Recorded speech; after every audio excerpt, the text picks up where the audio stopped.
Mario Rivadulla presenta Teledebate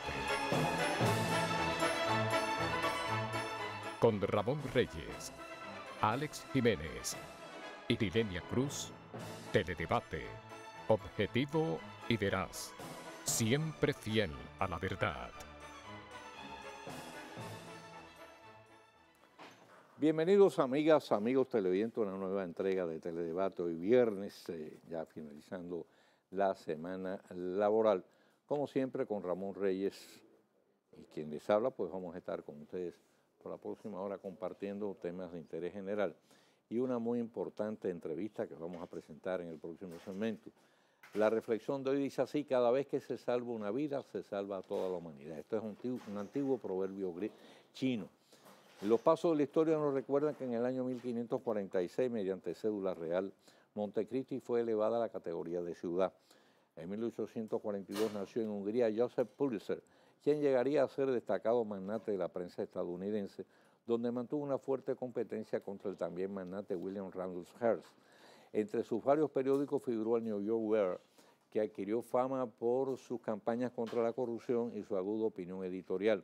En 1903 creó los prestigiosos premios Pulitzer de literatura y periodismo y donó $1 millón a la Universidad de Columbia para la fundación de la Escuela de Periodismo. Ese $1 millón serían, no sé, como 50. Sí. Sí. En 1862, en su exilio de Venezuela, Juan Pablo Duarte recibió la información de la reanexión de Santo Domingo a España y el fusilamiento de Francisco de Rosario Sánchez. En 1892, José Martí fundó el Partido Revolucionario Cubano, plataforma política de la lucha por la independencia. Y en 1919, en México, fue emboscado y asesinado el líder agrarista Emiliano Zapata. En 1932 nació el actor egipcio libanés Omar Sharif, principal protagonista de la joya cinematográfica Doctor Zhivago, basada en la conmovedora obra del disidente ruso Boris Pasternak, Premio Nobel de Literatura. En 1946, en Japón, se celebraron las primeras elecciones con sufragio universal y el voto femenino. Bien, don Ramón, pues tenemos ahí, como siempre, la actualidad en diferentes rostros. Yo creo que fue una sabia decisión del procurador desistir de responder al presidente de la Suprema. De litorales de la sociedad civil y también del sector político se han levantado voces prudentes recomendando cesar el enfrentamiento. La realidad es que ambas son piezas fundamentales de la administración de justicia y lo ideal es que marcharan de acuerdo. Así es. Y bueno, Rubén Bichar informa que ya en poco tiempo van a llegar los equipos que van a empezar la construcción de las plantas a carbón. El costo estimado ha sido de $1.945 millones. Hasta ahora se han invertido entre 750 y 900, mitad aportado por el gobierno y la otra mitad por la empresa Odebrecht. El Estado va a administrar las plantas, pero se licitará al sector privado la operación y el mantenimiento.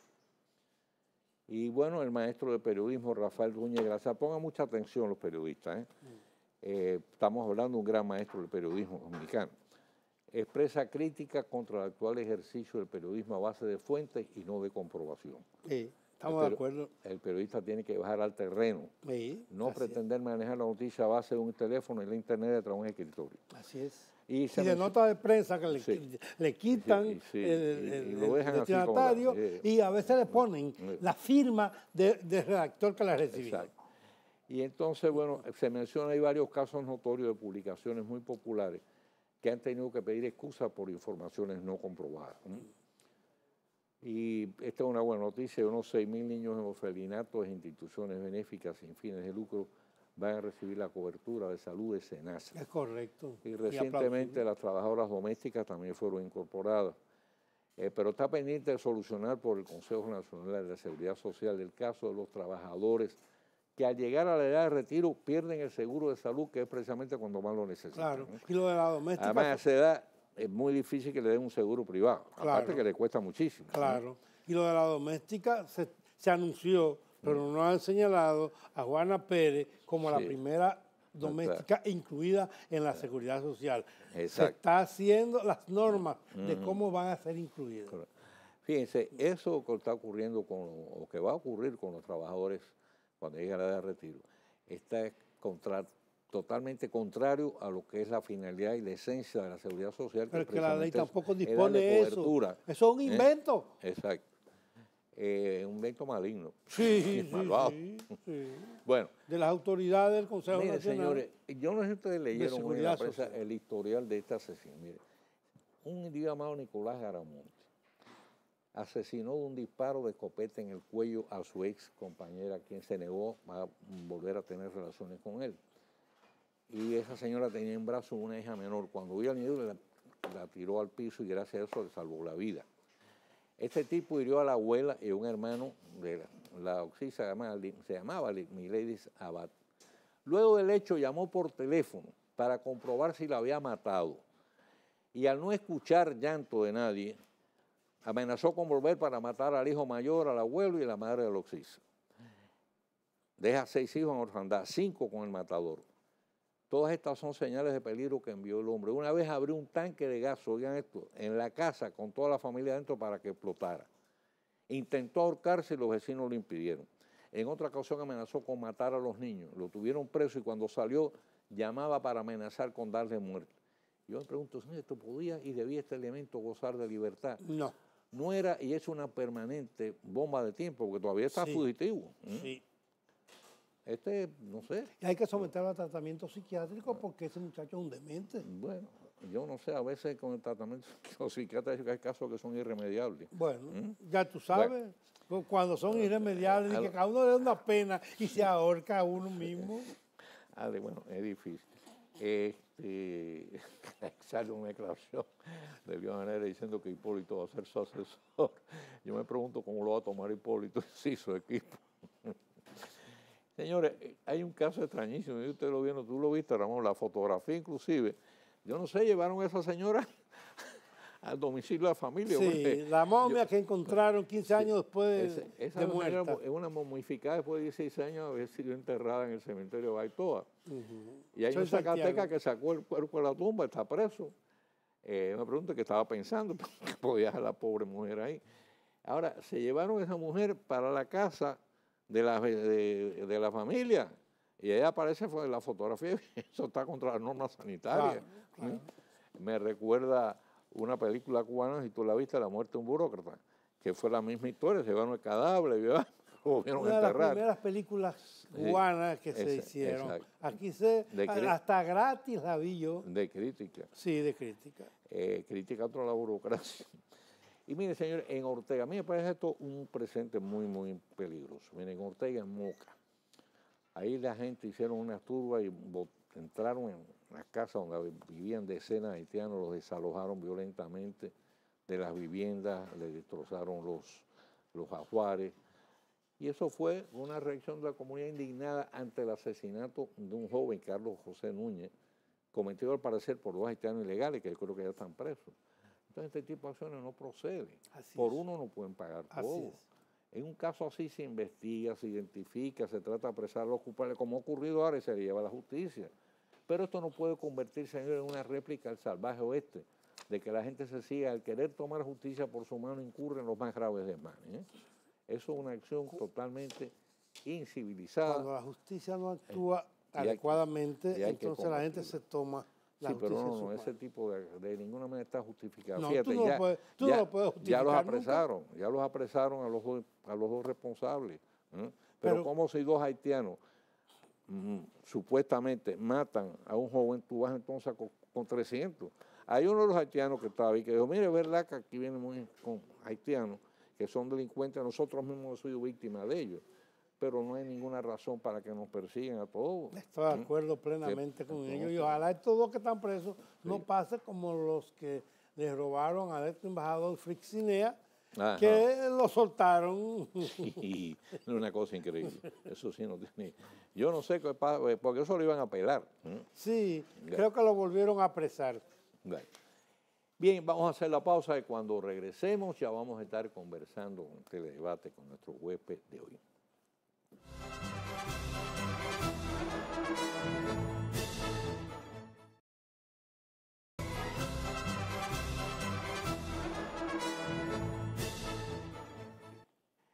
Bien, con nosotros estado varias veces aquí, gracias a Dios, el doctor Jesús Félix Iglesias, destacado médico, infectólogo. Y lo hemos traído precisamente porque hace un par de días el destacado también geólogo José de León hizo aquí una exposición que ya en relación con una denuncia que había hecho en el Listín Diario, que fue desplegada en primera plana, donde dice que el suelo de la ciudad, el subsuelo de la ciudad del Distrito Nacional es una especie de bomba bacteriológica, ¿no? Y creo que ese es un tema de su especialidad. Bueno, sí, es cierto, porque sobre todo a diferencia de lo que uno piensa, de que solamente los barrios periféricos, que son barrios sin ningún tipo de planificación, son los que tienen más contaminación y más riesgo de enfermedades infecciosas por la acumulación de las aguas servidas y la falta de alcantarillado, de cloaca, el fecalismo al aire libre y todas estas cosas. Resulta que los barrios donde vive la clase media y la clase alta de nuestro país, como es el Piantini, el Naco y esos barrios, resulta que de buenas a primeras se encareció la tierra, ya no, la ciudad no aguantaba más expansión, porque cada vez que hay expansión sin ningún tipo de planificación, el correo te queda lejos, la lavandería te queda lejos, la iglesia te queda lejos, y entonces no hay ningún tipo de planificación. Se comenzó entonces a la modalidad de las ciudades modernas, de las ciudades verticales. Pero ciudades verticales sin una planificación de infraestructura es un gran problema, porque resulta que como no tenemos acueductos ni alcantarillados, digo acueductos sí, pero no alcantarillados, pues entonces, y en muchos sitios el acueducto es deficiente porque estuvo programado para una cantidad de viviendas y ahora de buenas a primeras, donde había una residencia con un jardín, en 1.200 metros te fabrican un edificio de 10 plantas donde viven en vez de una, 40 familias. Correcto. Y entonces, pues no da abasto. Y entonces han tenido que hacer pozos para sacar agua, pero al lado de ese pozo hacer el séptico. Y entonces la filtración que puede haber de un pozo al otro es terrible. Y en caso de catástrofe que estamos sometidos a 6 meses durante el año a una amenaza de ciclones, donde trae inundaciones, y esas inundaciones también favorecen a la contaminación, se hace peligroso. Ahora, ¿por qué no hay los alcantarillados adecuados y el desagüe subterráneo? Porque no se ve. Y los gobiernos son temporales, de 4 años. Esa obra no vende voto. Eso no vende voto. Pero puede poner a muchas personas a trabajar y crear empleo. Empleo productivo, porque es para beneficio de toda una ciudad. Pero nadie le hace caso hasta que llegue algún día, y esperemos que no llegue nunca, una gran catástrofe de infecciones. Una bomba, como dice él, una bomba bacteriológica. Así es, así es. Realmente nosotros nos quedamos muy preocupados con la exposición que él hizo en ese sentido, ¿no?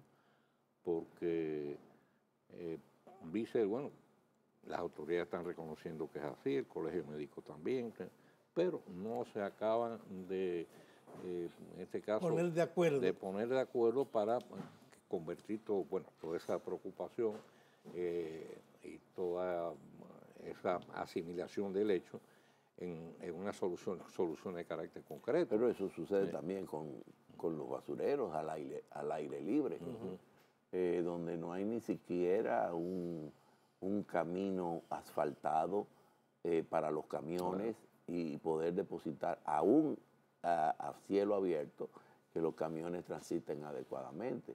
Y se le permite entonces la entrada a una gran cantidad de gente, que le llaman buzos, donde a mano limpia empiezan a rastrear en esas basuras y no hay una cuantificación de cuántas de esas personas se infectan con hepatitis y con una serie de enfermedades infecciosas que lo llevan a la muerte, pero no hay cuantificación de eso tampoco.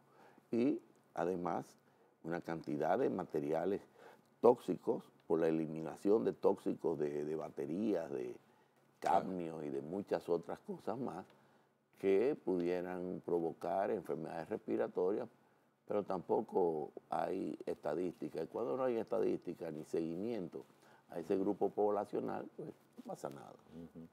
Sí, lamentablemente es así, ¿no? Sí, el ingeniero propuso el año pasado un proyecto de ley como forma de buscar una solución al problema, y es hacer alcantarillado por segmentos de la ciudad entre el sector público y el sector privado, y cobrarle entonces a los habitantes de esas edificaciones que se van a beneficiar, cobrarle una tarifa. ¿Esa sería la solución? Esa podría ser una solución, y hay más. Aparte de eso, se pudiera todavía inclusive utilizar mejor las aguas servidas. ¿De qué manera? En esos puntos hay un tratamiento donde no se potabiliza el agua, pero sí se limpia bastante, y donde hay áreas verdes, utilizarla para regar los parques de agua que necesiten regadío. Es decir, de los pozos, Pasarla tratarla, por ¿y por cómo? Hay ya máquinas que hacen ese tipo de trabajo. Y entonces, por ejemplo, tú tienes todo el mirador en época de sequía, y tú tienes frente al mirador una gran cantidad de edificios altos. Bueno, pues todos esos edificios desembocan en una planta de tratamiento pequeña, donde no se potabiliza el agua, pero sí lo suficientemente adecuada para utilizar esas aguas servidas en regar todo el parque. Pero aún así hay que hacer, para llegar a... No, evidentemente que necesitamos hacer los desagües necesarios. Definitivamente, esa es una medida política que cualquier gobierno que piense en el futuro del país debe de hacerlo con un préstamo dedicado a esa función, que los organismos internacionales como el Banco Mundial tienen renglones, o el Banco Interamericano de Desarrollo tienen renglones a muy bajo interés para hacer ese tipo de Además, yo me imagino que contaría también en ese sentido con el aval de la Organización Mundial de la Salud. Por eso, claro, es una prioridad. Una prioridad. Pero yo no sé, todas estas cosas pasan, porque no es la primera vez que Osiris de León hace este tipo de denuncias. Lleva tiempo haciéndolo. Sí. El año pasado... Eso se va a solucionar cuando, desgraciadamente, haya una bomba. Entonces, una explosión. Sí, entonces echamos a correr como siempre. Exacto. Nos cuesta mucho más caro. La improvisación, no hay una planificación. Así es. Como paliativo, ¿se puede clorinar el agua, echarle cloro a la cisterna? Porque todos esos edificios lo que tienen son cisternas. Evidentemente que hay que clorinarla. Evidentemente, porque hay que hacerlo. Definitivamente. Tengo entendido. Y entonces hay medidas mucho más costosas, como todo, ¿verdad? Que cada quien tiene una planta un generador eléctrico auxiliar, porque no hay energía eléctrica. Si tienes un computador, tienes que buscarle un UPS para evitar los altas y bajas de la electricidad. Y en ese sentido, muchos de estos edificios lo que hacen es que colocan filtros de agua para todo el edificio o para un apartamento determinado, lo que lo hace mucho más costoso. Pero lo que pasa es que tenemos países soluciones individuales. Exacto. Para que pueda pagarla. Hacemos la pausa y regresamos. Claro.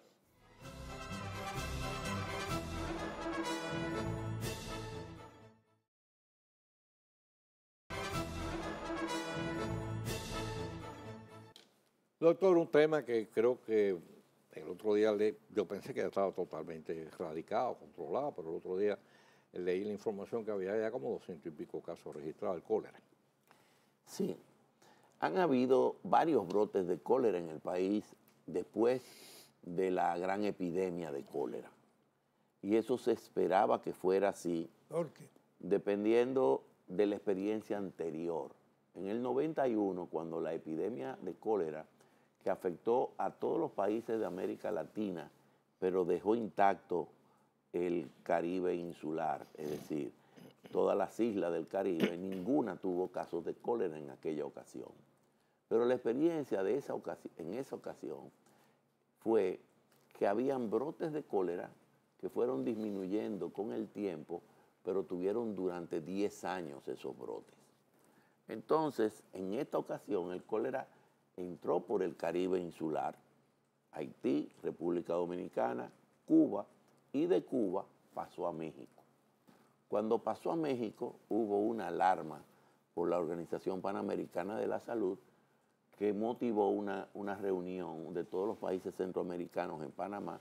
Yo asistí como representante de la Asociación Panamericana de Infectología para ver las medidas de contención del cólera. Afortunadamente, el Departamento de Epidemiología de México actuó extraordinariamente bien y detuvieron el cólera en uno de los estados del norte del país. Porque imagínate tú que ese cólera penetrara a Ciudad México, donde tiene más de 20 millones de habitantes, hubiese sido desastroso. Y como hay tanto comercio e intercambio con los países centroamericanos, pues había que tomar medidas de prevención. Afortunadamente no pasó de ahí. Pero con la experiencia de que habían brotes periódicos por 10 años, nosotros esperábamos eso aquí. Lo único malo es que el Ministerio de Salud esconde los brotes. Y hemos visto en los periódicos que en San Juan de la Maguana, en una cárcel determinada, que un brote de diarrea que no saben lo que es. No, esos son cólera y ellos saben que es cólera y lo tratan como cólera, pero bajo un hermetismo para no alarmar. No dañar el turismo. Para no dañar el turismo, no. Eso es barrer la basura bajo los ojos. Exacto. Claro, entonces es mejor decir que hay un brote y recordarle a la gente las medidas de higiene. Seguro. Bueno, pero es así. Claro. Leí hoy en la prensa que Falcon Bridge había abierto una tubería para que la gente, como otrora, fueran a abastecerse de agua. Cada quien va con un cántaro, un recipiente plástico a abastecerse de agua. Eso no puede ser una fuente de transmisión del cólera. Esa agua está potabilizada porque está tomada del río Yuna directamente. Hay que ver a qué nivel la tomaron, porque por ahí, a pesar de que ese río es uno de los que más agua el año entero produce para el acueducto, pero el acueducto es insuficiente y la gente necesita agua para sus necesidades. La mayoría de los ríos de la República Dominicana están contaminados.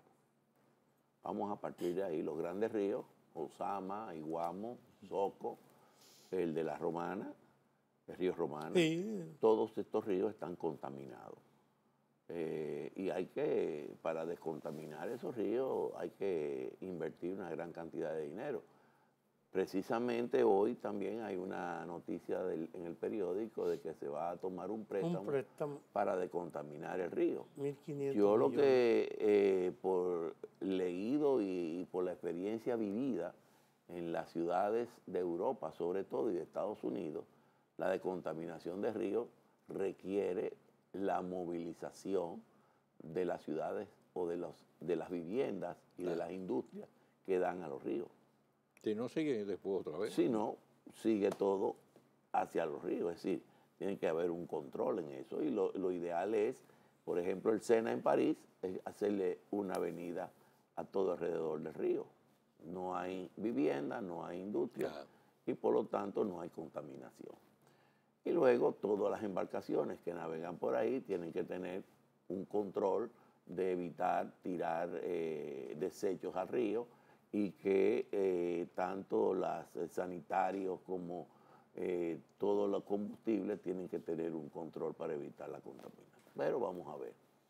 Evidentemente que poner ese tubo se remonta el país al siglo XVIII o el medieval de Europa, donde había muy pobre calidad de agua, y Europa hasta después de la Segunda Guerra Mundial y hasta relativamente poco, en Europa se acostumbró la gente a comprar agua de botella.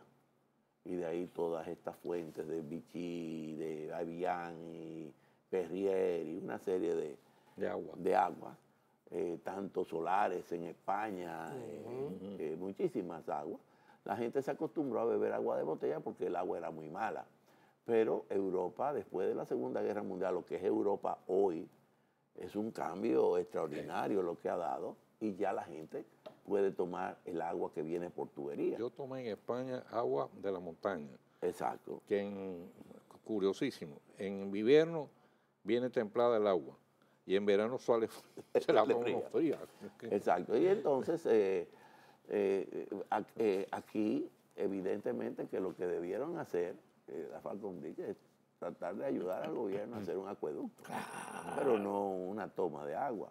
Claro. Porque estamos todavía en el medioevo. Vamos a hacer una pausa y regresamos.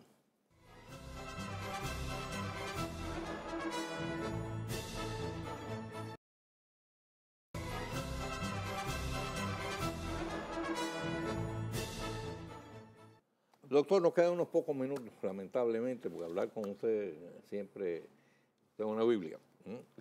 Pero hay dos temitas que ahora se pueden. Uno es la chikungunya. Me da la impresión de que ya la chikungunya ha descendido, por lo menos no hay tantos casos, ¿verdad? No ha desaparecido. Sí. ¿Y el dengue, cómo andamos en el dengue? También ha ido descendiendo. Pero eso tiene una explicación. Normalmente los brotes y epidemias en nuestro país ocurren cada 3 a 4 años.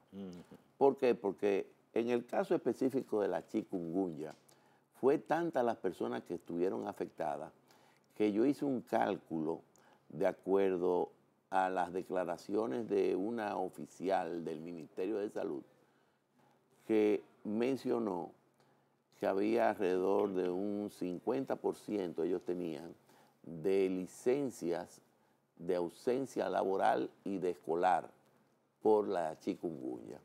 Entonces yo le agregué a ese 50% el 20% más del trabajador por la libre, claro, que no tiene que demandar licencia, el informal, y por lo tanto estimé que podría haber sido afectado de un 70 a un 80% de la población dominicana de la chikungunya, lo que quiere decir que quedaron muy pocas personas sensibles. ¿Qué va a pasar? Que todos los años nacen alrededor de 200.000 niños, entonces cada 3 o 4 años ya hay una cohorte de unos 800.000 niños sensitivos al dengue y a la chikungunya. Entonces, cuando hay ya una cohorte importante de unos 800.000, 1.000.000 de personas, entonces viene nuevamente la epidemia de dengue, y en este caso de dengue y de chikungunya. Vacuna. Y luego viene la explosión, un año de mucha actividad, y luego viene el descenso. Todavía no se ha podido todavía desarrollar ninguna vacuna contra la chikungunya. No hay vacuna para la chikungunya, y para el dengue las vacunas que están siendo probadas no son del todo efectivas, porque todavía falta manejarlo. Pero sí, ya que estamos hablando de estas dos enfermedades, vale la pena hablar del ébola. El ébola, ya la vacuna que está siendo administrada a más de 40.000 personas en los países, en los 3 países que había la epidemia de ébola, ha dado resultados. Qué bien.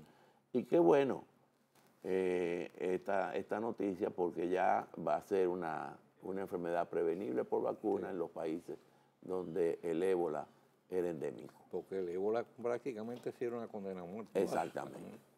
Finalmente, ¿cómo anda el hospital donde usted labora? El hospital Robert Enrique Cabral. ¿Han disminuido los casos de mortalidad?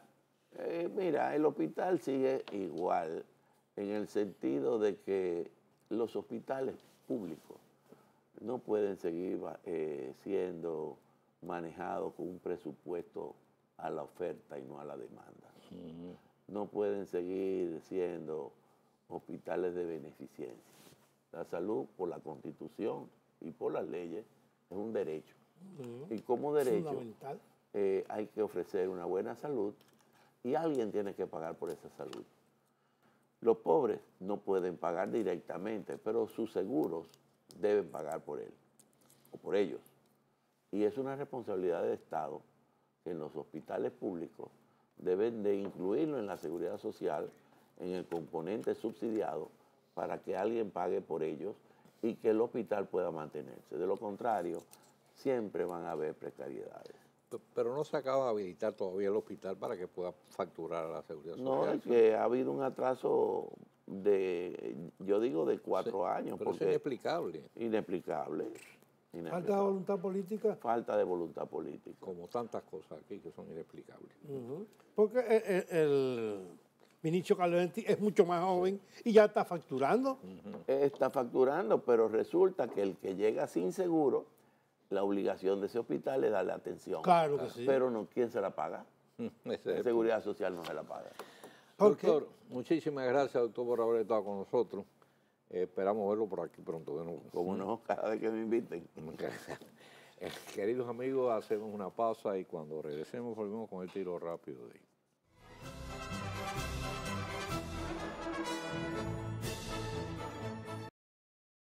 Teledebate El Tiro Rápido de Mario Rivadavia.